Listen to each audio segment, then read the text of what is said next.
J'espère que vous allez bien. Alors aujourd'hui on se retrouve donc pour une vidéo FAQ, donc qui est la première de ma chaîne. Donc c'est pour fêter les 1000 abonnés. Donc vraiment un très grand merci à vous tous. C'est grâce à vous si j'ai pu réussir à atteindre ce palier. Donc c'est le meilleur moyen de me soutenir, en tout cas en vous abonnant, en likant, en commentant et aussi en visionnant mes vidéos. Donc vraiment un très grand merci à vous parce que sinon cette chaîne n'existerait même pas.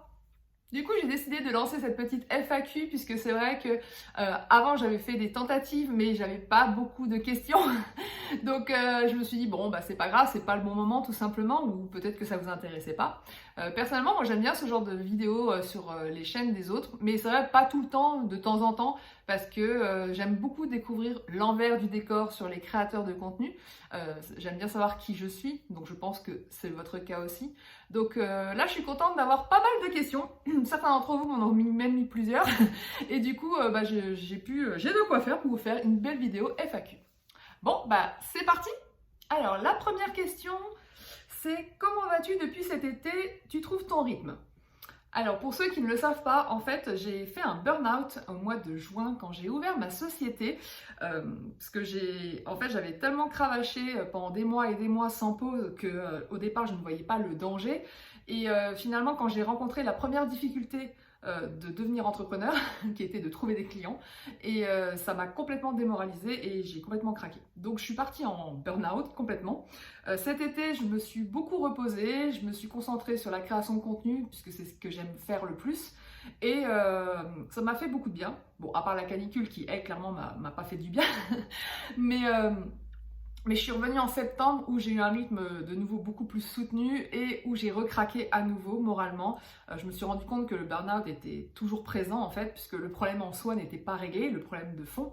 Et du coup, ce que j'ai fait, parce que comme je n'y arrivais plus seule, j'ai demandé de l'aide en fait. Donc du coup, actuellement, je suis suivie par une coach donc qui est spécialisée en business, mindset et burn-out, avec qui ça se passe super bien. Je suis à déjà la moitié de la séance, ça fait déjà 1 mois et demi que je suis avec elle. C'est un coaching de 3 mois.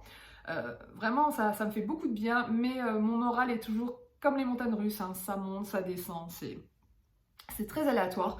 Donc à l'heure où je tourne cette vidéo, ça va, ça va bien, mais c'est sûr que je vous cache pas qu'il y a des moments où je craque complètement parce que les choses sont quand même plus difficiles que ce que je pensais. Voilà, donc j'en reparlerai ultérieurement, mais en tout cas, je fais tout pour m'en sortir. Ce n'est pas insurmontable, beaucoup d'entrepreneurs sont passés par là. Il faut juste trouver ses repères et tout ça. Donc là, je m'applique surtout à trouver les bases, ma routine, mon quotidien. Donc pour l'instant, je m'y attelle, donc petit pas par petit pas. Ça me convient de mieux en mieux, donc c'est le principal, j'avance sur le bon chemin, mais c'est vrai que ça prend du temps. Deuxième question, plutôt ville ou campagne?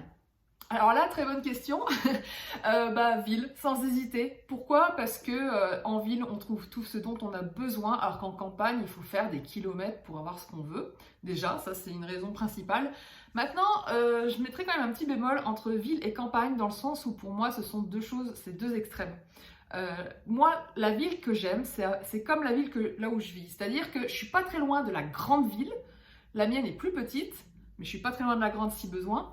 Mais en même temps, je me sens un peu à la campagne parce que j'ai des espaces verts, j'ai de la tranquillité. Voilà, je suis pas dans un coin hyper bruyant, hyper ville en fait, on va dire ça, je vais dire ça comme ça. Pour moi, une petite ville, c'est mieux parce que vous avez toutes les choses principales. Vous êtes proche d'une grande ville pour les choses plus importantes et en même temps, vous êtes quand même un peu éloigné, donc du coup, un petit peu campagne pour que ce soit un petit peu Pour moi, c'est un bon équilibre. Parce que la campagne, je vous avoue, j'ai beau être végane, les animaux à la campagne, non. Non, entendre les vaches, sentir les vaches, les mouches, les bestioles, entendre les chiens aboyer sans arrêt. Bon, même si ça arrive en ville aussi, hein, je vous le cache pas, mais là où je vis, ça va. Le cocorico à 5h du matin, hein, vraiment ça, non. Quoique, j'ai une anecdote là-dessus, puisque quand j'ai vécu à Paris, j'ai un de mes voisins qui avait décidé de prendre un coq, et du coup, tous les étés, à 5h du matin, le coq chantait, et je ne pouvais pas faire de grasse mat. C'était l'enfer, parce que tu te dis, qu'est-ce qu'un coq fait en ville? Voilà, j'habite pas en campagne pour éviter le coq, et le coq vient en ville, donc bon. Voilà, voilà. Troisième question. Quel youtubeur ou youtubeuse vegan suis-tu le plus? Alors là, faut dire que je suis beaucoup de monde.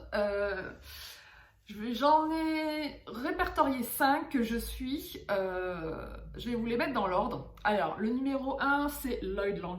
Clairement, dès qu'elle sort une vidéo, je fonce la voir. En général, c'est très rare que j'attende pour la regarder parce que j'adore trop ses vidéos, j'adore trop ses recettes. Donc, dès qu'elle sort une nouvelle vidéo, c'est pas tout le temps, hein, elle en sort environ 1 ou 2 par mois. Mais alors, dès qu'elle en sort une, hop, je saute dessus. Donc, clairement, c'est la youtubeuse que je suis le plus. Ensuite, bien sûr, Murée Noisette, hein, je ne l'oublie pas.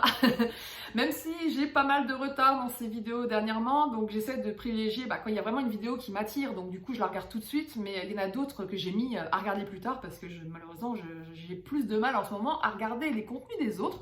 C'était pas le cas avant, j'avais plus de facilité à regarder des vidéos YouTube et là c'est plus trop le cas. Donc Murée Noisette. En numéro 3, Caronola, bien sûr, toujours, hein. J'adore ces vidéos aussi. Ensuite, j'ai la petite Okara. Après, j'avoue que j'aime un petit peu moins ses vidéos, mais ça n'empêche pas que voilà, je continue à la suivre parce qu'il y a quand même pas mal de choses que j'aime chez elle, que ce soit ses recettes ou ses vidéos. Mais c'est vrai que dernièrement, les thèmes qu'elle a abordés, c'est pas forcément ce qui m'attire. Donc, je regarde un peu moins de ses vidéos, mais je continue à la suivre. Et en dernier, c'est Amandine Léger, donc Amandine Wellness ou Amandine Lescuyer. Vous la connaissez sous les 3 noms. Donc Amandine, elle poste pas si souvent que ça maintenant des vidéos de recettes parce qu'elle est plus axée sur le côté sportif, hein.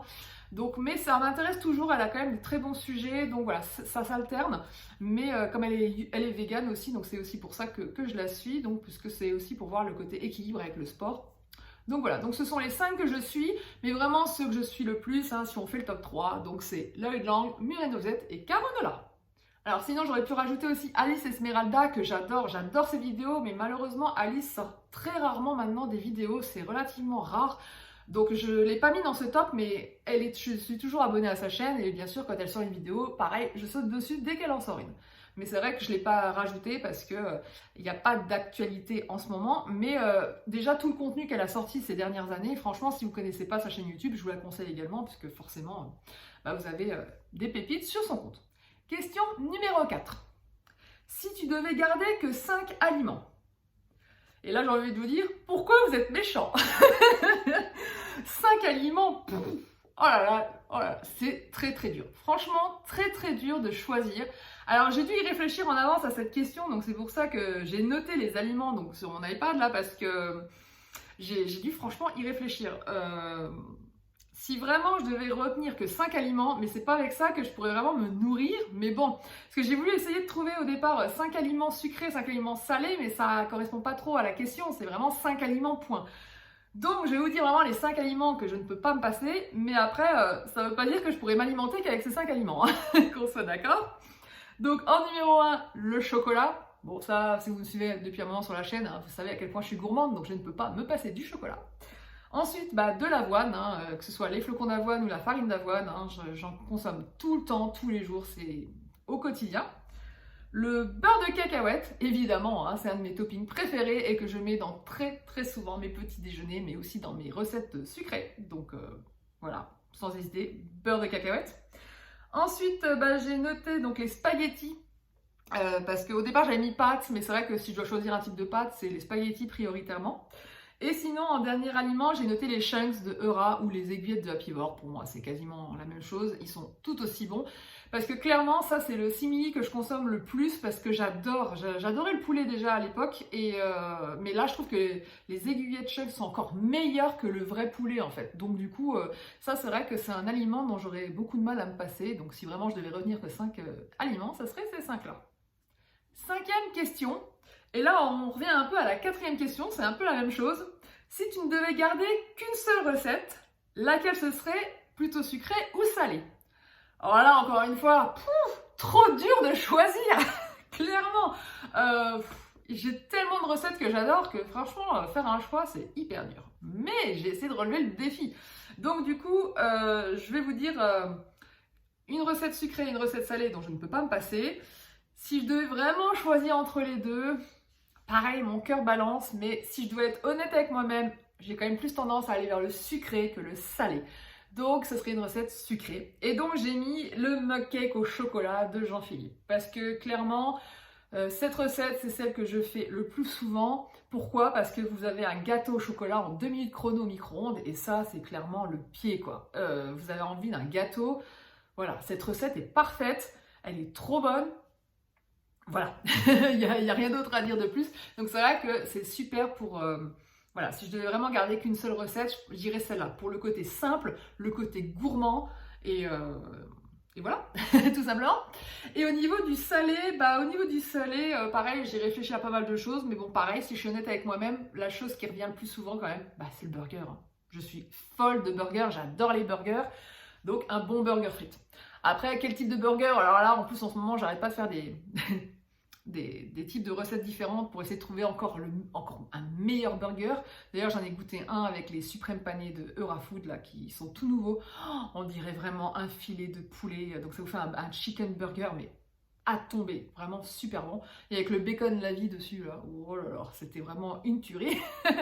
Question numéro 6. Quels appareils de cuisine utilises-tu le plus souvent? Alors, faut dire que si vous me suivez depuis un moment et en fonction des vidéos que je tourne, vous avez dû voir que j'ai énormément d'appareils de cuisine à la maison. Et je les utilise tous, pas tous les jours, pas tout le temps, mais ils ont tous une utilité. Donc si vraiment je devais regarder ceux que j'utilise le plus, j'en ai noté 3. Le blender Magimix. Clairement, celui-là, je m'en passe pas parce que souvent, avec le petit bol, en fait, ça vous permet de mixer ce que vous voulez. Donc, genre, quand je dois moudre des graines de chia, quand je dois faire une sauce fromagère avec des noix de cajou, quand je dois faire juste une petite sauce ou comme l'appareil à quiche que j'avais fait la dernière fois dans ma dernière vidéo, du coup, forcément, le mixeur, là, il est super. Avec les cups ou les bols, enfin voilà. Franchement, ce blender est super pour ça. Ensuite, je dirais mon multicuiseur. Clairement, mon multicuiseur, je m'en sers toutes les semaines puisque c'est clairement avec ça que je cuis mon riz au quotidien. Je ne le cuis plus du tout à la casserole. C'est tellement plus facile avec le multicuiseur et il est réussi à tous les coups. Certes, c'est plus long. C'est plus long parce que vous mettez donc la quantité de riz, la quantité d'eau qu'il faut, vous fermez le multicuiseur et il fait tout seul, mais avant que ça se mette à cuire, ça prend un peu beaucoup de temps. La dernière fois, je crois que j'avais chronométré, il y en avait eu pour plus de 25 minutes, je crois, ou une demi-heure, avant qu'ils se mettent en route et qu'ils cuisent le riz en 10 minutes. Donc, il faut bien compter environ 40-45 minutes. Mais l'avantage, c'est que voilà, ça restera au chaud jusqu'au repas, donc vous pouvez le faire très en avance, très tôt le matin, et ça restera au chaud jusqu'à ce que vous mangiez. Ou alors, vous pouvez l'utiliser après en riz frit ou autre, enfin voilà, si vous aimez bien le riz à l'avance aussi. Donc c'est vrai que là-dessus c'est très pratique. Pareil pour les risottos, clairement les risottos je les fais que avec ça, c'est magique. Au moins vous êtes sûr que c'est toujours nickel. Et ça, en plus vous n'avez pas besoin de touiller sans arrêt, vous n'avez pas besoin de surveiller. Et ça pour moi c'est grandement appréciable. Et sinon aussi nous avons donc l'Actifry, donc je précise ce n'est pas l'air fryer. L'Actifry c'est pour cuire principalement des frites avec une cuillère à soupe d'huile. Donc c'est un appareil de chez Seb que j'ai depuis X années, depuis vraiment très très longtemps. Je l'ai changé une seule fois depuis tout ce temps. Et vraiment, je l'adore parce que les frites sont toujours nickel avec cet appareil. J'ai essayé la dernière fois dans ma air fryer, il faut secouer sans arrêt. Et même ça, je trouvais que les frites n'étaient pas uniformément cuites. J'ai pas aimé du tout. La air fryer, c'est bien, mais pas pour les frites. Moi, clairement, il y en a qui aiment bien. Moi, personnellement, j'aime pas. Après, c'est peut-être parce que vous n'avez pas testé la air fryer, mais je vous garantis, pas la air fryer, l'Actifry du coup. Franchement, l'Actifry, c'est vraiment le top. le top du top. Pour les frites maison, il n'y a pas photo. Donc comme je fais très souvent des frites maison, ou même si je prends des frites surgelées du commerce, hein, ça marche aussi. Hein. Du coup, c'est encore plus rapide parce que le temps de chauffe est vachement réduit.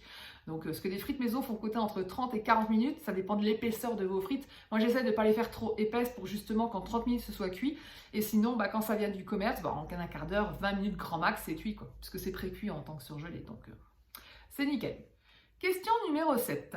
Comment gères-tu les repas avec un non-vegan? Alors cette question est très intéressante. En fait, je gère pas. Enfin si, un peu.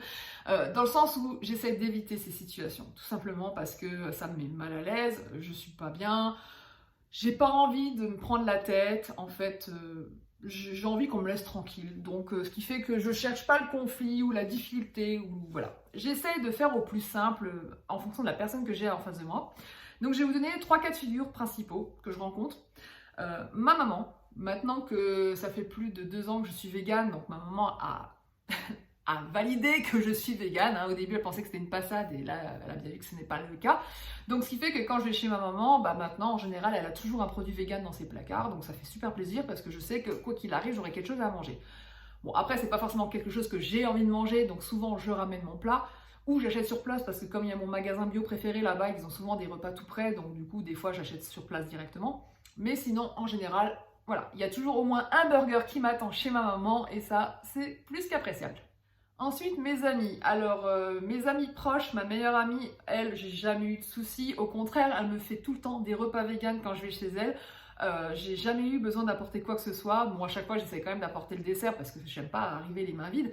Mais c'est très appréciable d'aller chez tes amis et que tes amis ont fait un repas vegan. Et en plus, pas que pour toi, elle l'a fait pour tout le monde, même pour ses propres enfants. Et tout le monde a adoré, quoi. Parce que ils sont très ouverts d'esprit et ça fait super plaisir. J'ai jamais eu besoin de lui demander quoi que ce soit. Et c'est pas pour rien que c'est ma meilleure amie, de toute façon. On dit toujours qu'il faut bien choisir son entourage et c'est vrai. Donc voilà, donc avec mes amis, j'ai pas eu de soucis. Récemment, on s'est fait des amis à un mariage. On a proposé de se voir dans un restaurant. Comme ils savent que je suis végane, ils m'ont pas dit écoute, on va là, est-ce que tu penses qu'il y aura une option? Non, ils m'ont demandé direct est-ce que tu aurais un bon restaurant vegan à nous conseiller ou un autre restaurant de ton choix. Voilà, bon, le restaurant vegan que je voulais, malheureusement, le samedi soir était fermé.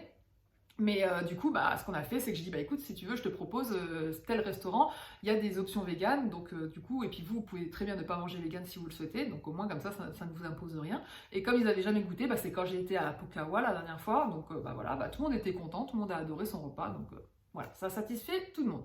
Et sinon, le cas de figure, bien sûr, le plus compliqué pour moi à gérer, c'est la belle famille, clairement, hein, je ne vais pas vous le cacher. La belle famille, c'est compliqué parce que il faut... Alors après, comme je dis toujours, ça ne me dérange pas de ramener mon repas. Ça ne me dérange pas du tout.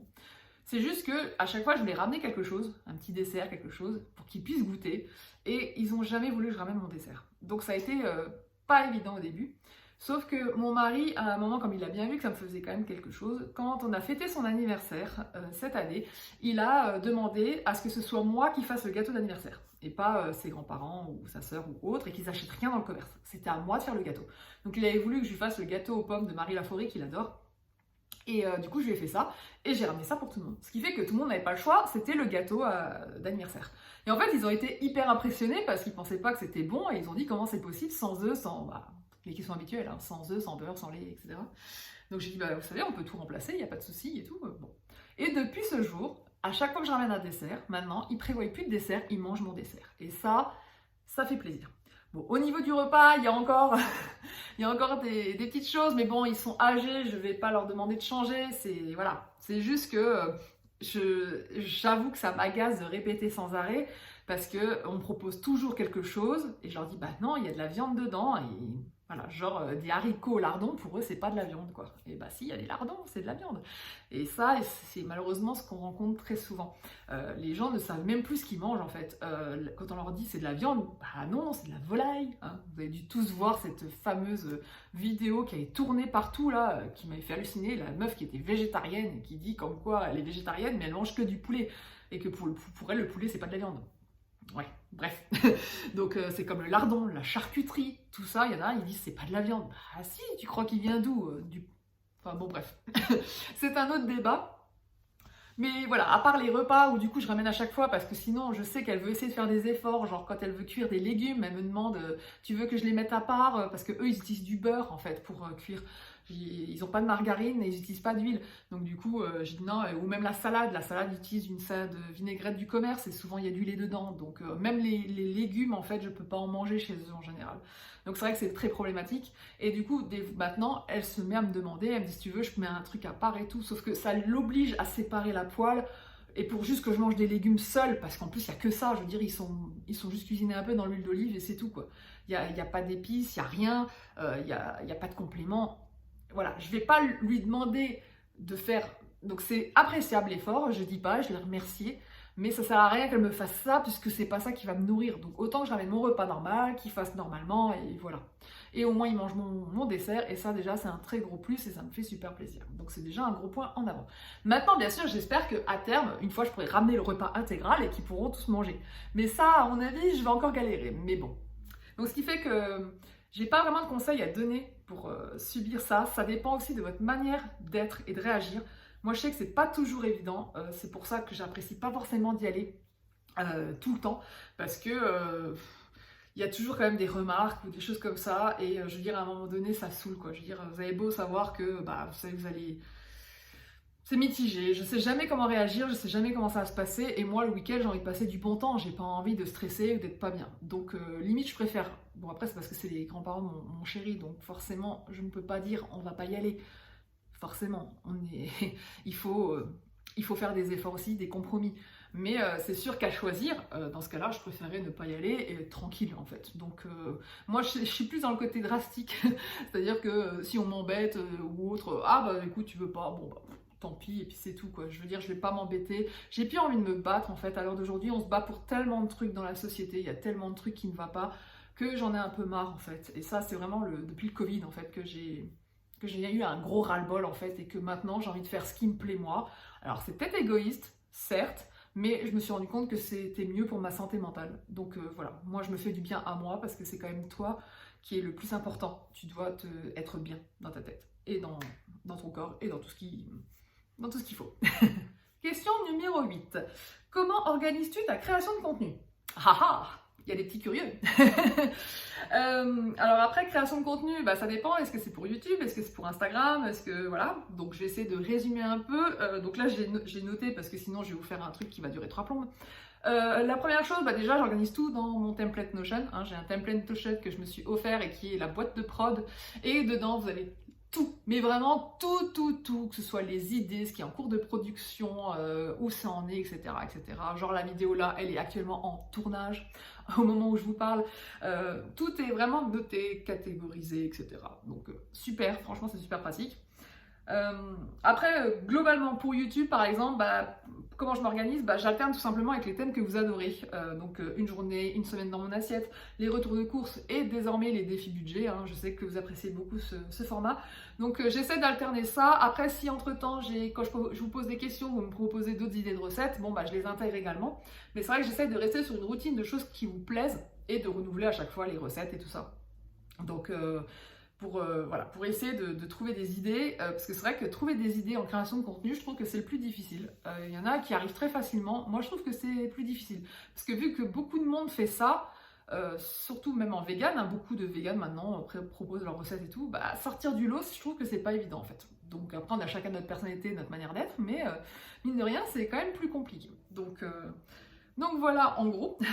Ensuite, concernant les photos, tout simplement, pour essayer de gagner du temps et maximiser ma production de contenu, en fait, quand je fais une vidéo YouTube avec des vidéos à filmer, j'essaye de faire aussi pour Instagram. Donc, je fais un shooting derrière. Si je peux, je fais un backstage, donc pour filmer pour les reels, tout ça. Enfin, j'essaie de maximiser. Quand je fais une journée en cuisine pour YouTube, j'essaie de maximiser. C'est pour ça que c'est des très grosses journées en général. Dès que je tourne et que je passe en shooting derrière, je vois pas la journée passer. Mais c'est les journées les plus kiffantes, remarquez, parce que franchement, je fais que ce que j'aime. Donc vraiment, c'est tout bénef. Mais c'est des journées très très fatigantes puisque je dois tout enchaîner d'affilée. Ou alors, je pourrais faire le lendemain, mais ne pas manger ce que j'ai fait pour attendre que le shooter, pour après le manger, clairement c'est impossible. Surtout pour les desserts, c'est vraiment mission impossible. Donc au moment où j'ai fait la recette, il faut que je fasse le shooting, comme ça après je peux goûter, je peux faire et je peux me régaler. 9e question. Comment garder la motivation quand les résultats espérés ne sont pas là?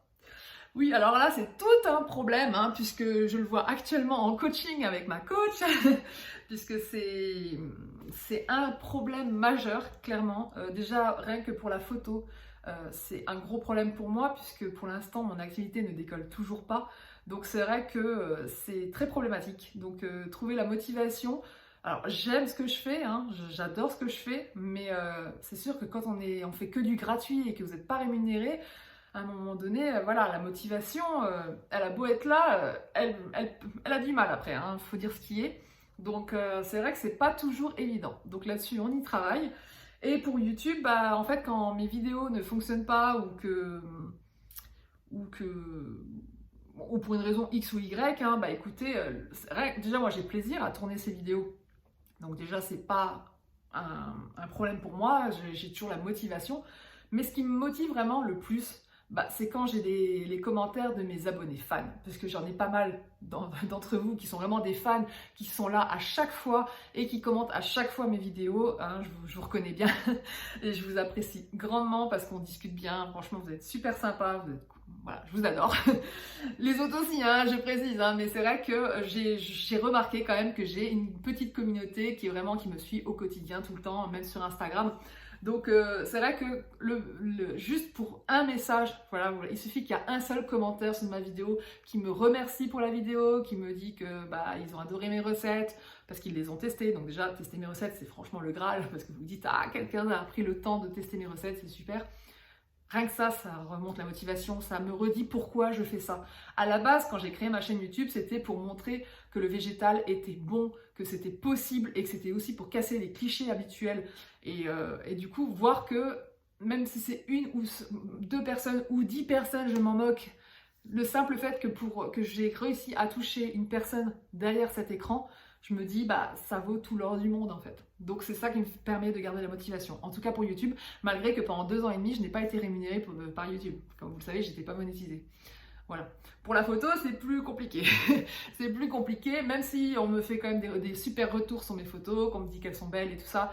Ça fait plaisir et ça me remonte le moral, c'est sûr. Mais comme c'est vraiment normalement mon métier principal, c'est plus, voilà, psychologiquement c'est un peu plus dur pour garder la motivation, mais j'y travaille. 10e question, avec quelle marque aimerais-tu faire une collaboration? Ah, super intéressant. Alors déjà, il faut savoir que moi, évidemment, je cible que les entreprises véganes. Maintenant, si ce sont des entreprises qui ne sont pas véganes, mais qui ont une branche végétale, ça ne me dérange pas non plus. Tant que le produit que je présente est vegan, ça ne me dérange pas. Maintenant, si je devais vraiment choisir des marques avec j'aurais vraiment envie de collaborer, bah, j'en vois 2 clairement, c'est Eurafood, hein, clairement Eura, j'adore, et puis La Vie Food également. Donc Eura, je les ai déjà contactés, mais malheureusement ils n'ont pas besoin de photographe, donc voilà, mais bon, ils gardent mon contact si besoin, parce que eux ils sont quand même beaucoup dans l'activisme et pas trop dans la présentation de leurs produits, ça se voit d'ailleurs sur leur réseau, donc forcément c'est un peu plus délicat, mais c'est clair, j'adorerais travailler avec eux, parce qu'en fait j'aime bien leur... Déjà, bah, au niveau de leurs valeurs, tout ça, forcément, c'est les mêmes. Mais j'adore quand même leur post coup de poing, quand ils font des choses, quand ils expliquent les choses pour, comme ils disent, savoir ses pouvoirs. Enfin, j'adore leur communication, en fait. Et donc, du coup, j'adorerais participer à ça. Ça, c'est clair. Donc, clairement, et La Vie, elle suit le même chemin. La Vie, ils font de la com, mais de malade. J'ai adoré quand ils ont tout fait pour que Burger King craque et mette leur bacon La Vie dans le steakhouse. Et qu'ils ont réussi en une semaine. Hein, ça a été franchement un exploit.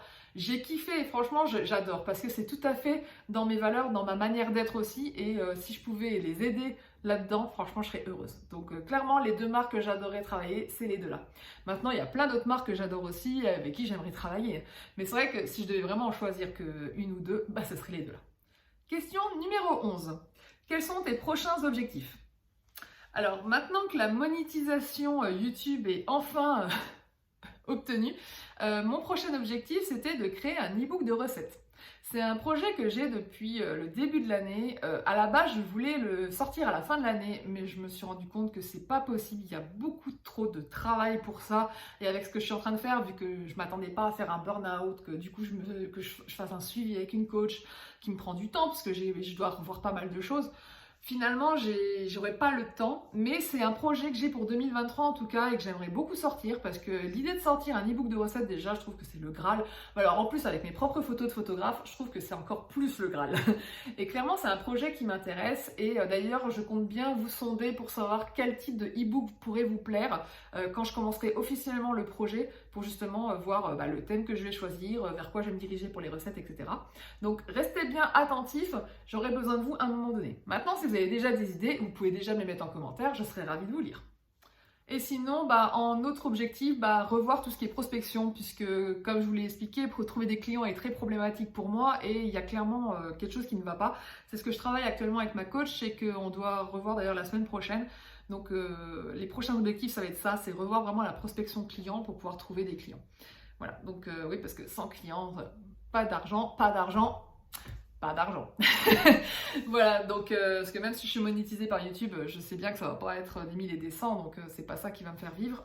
Donc du coup, il faut vraiment que ça se développe de l'autre côté. Et puis bon, c'est le métier que j'ai choisi, donc il faut vraiment que ça se développe de ce côté-là. Donc ça, c'est mes objectifs principaux. Du coup, là, tout de suite maintenant. Question numéro 12. Que peut-on te souhaiter pour 2023 et que veux-tu changer? Alors, grande question. Déjà, ce que je voudrais changer, c'est avoir un meilleur équilibre pro-perso parce que clairement, c'était pas bon du tout depuis le début de l'année. C'est aussi entre autres pour ça que je suis tombée en burn-out. Mais là, je suis toujours à tâtons à essayer de trouver ce fameux équilibre parce que les pauses sont devenues primordiales pour moi. Donc, je prends du temps le week-end, le soir et tout ça. Mais ça se voit que c'est encore pas suffisant. J'ai pas assez de temps pour mon business, j'ai pas assez de temps pour mon côté perso. L'équilibre n'est pas atteint. Donc, il y a ça où je dois travailler. Et sinon aussi, réserver 5 semaines de vacances pour que je puisse les passer avec mon mari. Parce qu'en fait, l'année dernière, je me suis rendu compte que, à part la semaine que je me suis imposée après mon burn-out, j'ai pas pris du tout de vacances. Mais alors, pas du tout. Reposer, peut-être pris une demi-journée ou une journée par-ci par-là, oui. Mais sinon, non. Non. Et puis, comme je bossais en plus le week-end, j'avais pas vraiment de repos. Donc déjà, c'est l'année prochaine, ce qui va changer, c'est ça. C'est que quand mon mari sera en vacances, moi aussi je serai en vacances et ça sera non négociable. Ensuite, en parlant de vacances, fin janvier, donc il a pris 2 semaines de vacances parce qu'il veut qu'on aille au ski, qu'on puisse enfin profiter du ski. Alors, j'espère et je croise les doigts, parce qu'en fait, le problème, c'est que j'ai jamais pu tester le ski. Avant, quand j'étais obèse, je ne rentrais jamais dans les chaussures de ski, donc j'ai jamais pu tester le ski. Et quand j'ai pu enfin tester le ski, on a eu la pandémie qui fait que tout était fermé. Quand je suis allée au Mont Blanc, on n'a pas pu faire de ski. Donc, du coup, on s'est retrouvés coincés. Après, cette année, on a dit c'est bon, cette année on y va, cette fois-ci c'est la bonne. Sauf qu'avec tout ce qui se passe, avec les problèmes d'énergie, vu qu'il y a des stations qui disent qu'ils ne pourront peut-être même pas ouvrir tellement les prix sont affolants, je sais pas. Franchement, je sais pas. La semaine est posée, on nous prête un logement, donc on n'a que le transport à payer et puis après il y aura donc les frais annexes, mais à voir, on croise les doigts. Si on peut, tant mieux. Si on peut pas, on profitera du paysage parce que là, ça sera dans les Alpes. Donc du coup, dans tous les cas, ce sera des vacances, on profitera. Et sinon, bien sûr, j'espère vraiment que j'arriverai à faire ma fête de mariage puisque, comme vous le savez, si vous me suivez pareil depuis un petit moment sur la chaîne, je devais me marier en 2020, ça a été annulé à 2 reprises. On a fini par se marier l'année dernière, sauf qu'on ne pouvait pas faire la fête de mariage. Donc voilà, sauf qu'on ne voulait plus attendre, donc on a décidé de séparer en 2. La fête est prévue cette année, enfin l'année prochaine du coup, en juin 2023. Maintenant, je ne sais toujours pas si on pourra le faire. J'espère qu'on pourra le faire, parce que là, c'est le problème financier qui fait que ça pourrait coincer. Parce que le problème, c'est que quand on s'est marié l'année dernière, je venais juste de me faire licencier et je ne savais pas du tout encore que j'allais devenir entrepreneur. Et maintenant que je le suis, le problème c'est que tout l'argent qu'on avait mis de côté pour la fête de mariage, j'ai dû le dépenser et l'investir dans ma société. Donc du coup, on n'a plus rien.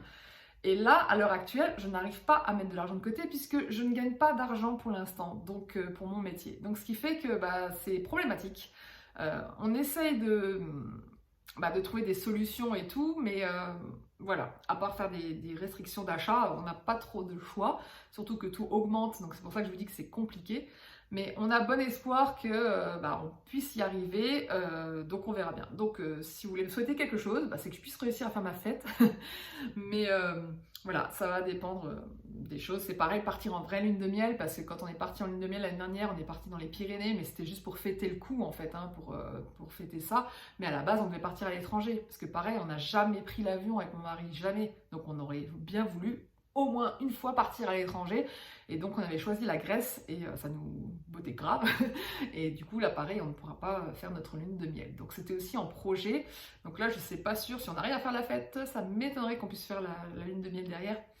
Peut-être en fin d'année, peut-être l'année suivante, je sais pas. Mais en tout cas ce sont des projets que j'aimerais avoir et qu'on aimerait faire dans l'avenir. Et sinon, au niveau pro, évidemment, ce que je souhaite le plus, c'est d'être rémunérée pour mes photos, tout simplement. Puisque là, pour l'instant, c'est que de la création de contenu gratuit. Donc j'espère vraiment être rémunérée pour ce que je fais et puis d'en vivre aussi, surtout parce que le chômage n'est pas infini, il va finir par s'arrêter et donc il faudrait au moins que je gagne l'équivalent de ce que je gagne au chômage. Donc voilà, donc j'espère vraiment que ça va se développer d'ici l'année prochaine. Donc en tout cas, je fais tout pour et on y croit. Voilà, c'est tout pour cette vidéo. J'espère qu'elle vous a plu et que ça vous a permis de me connaître un petit peu plus. Évidemment, si vous avez d'autres questions, n'hésitez pas à me les mettre en commentaire, je serai ravie d'y répondre. Je vais quand même vous donner une dernière question bonus puisque ça correspond à ce qui va se passer sur YouTube ce mois-ci. Donc la question numéro 13, vas-tu refaire un défi petit budget? Donc la réponse est oui. J'avais déjà teasé ce fameux défi budget, mais là, en effet, j'ai fait un sondage pour savoir si vous vouliez que je fasse une version comme Mur et Noisette, c'est-à-dire une vidéo par jour pendant 5 jours, ou si vous voulez que je refasse ce que je fais moi, c'est-à-dire une vidéo par semaine pendant un mois. Et en fait, c'est la vidéo une fois par jour pendant 5 jours qui est sortie. Donc du coup, ça sera officiellement du 19 au 23 novembre, donc ce défi, donc du samedi au mercredi, pour les 5 jours. Et le tournage est prévu du coup la semaine juste avant, donc du 14 au 18 novembre. Donc autant dire que ça va être un vrai challenge pour moi, parce que là, il va falloir que je fasse une semaine dans mon... Enfin, pas une semaine, une journée dans mon assiette pendant 5 jours d'affilée. Et là, ça va être très chaud, clairement. Je vous parlais dans la vidéo au moment quand je faisais des journées vidéo et shooting, c'est exactement ça. Et c'est clairement les journées dans mon assiette où je fais ça. Alors, de toute façon, en fonction de ce que je vais faire et tout ça, je pourrais pas tout filmer à un moment donné ou tout prendre en photo, ça sera pas possible humainement, je vais craquer. Donc j'essaierai de faire un bon mix de tout ce que je peux faire, mais en tout cas je sais que ça va être un bon challenge parce que c'est clairement quelque chose que je n'ai encore jamais fait. Du coup, en attendant ce défi budget, il y a encore une vidéo sur la chaîne et ce sera une semaine dans mon assiette. Donc j'espère qu'elle vous plaira. Sur ce, je vous souhaite une excellente soirée, une très bonne semaine et je vous dis à très vite pour une prochaine vidéo. Ciao!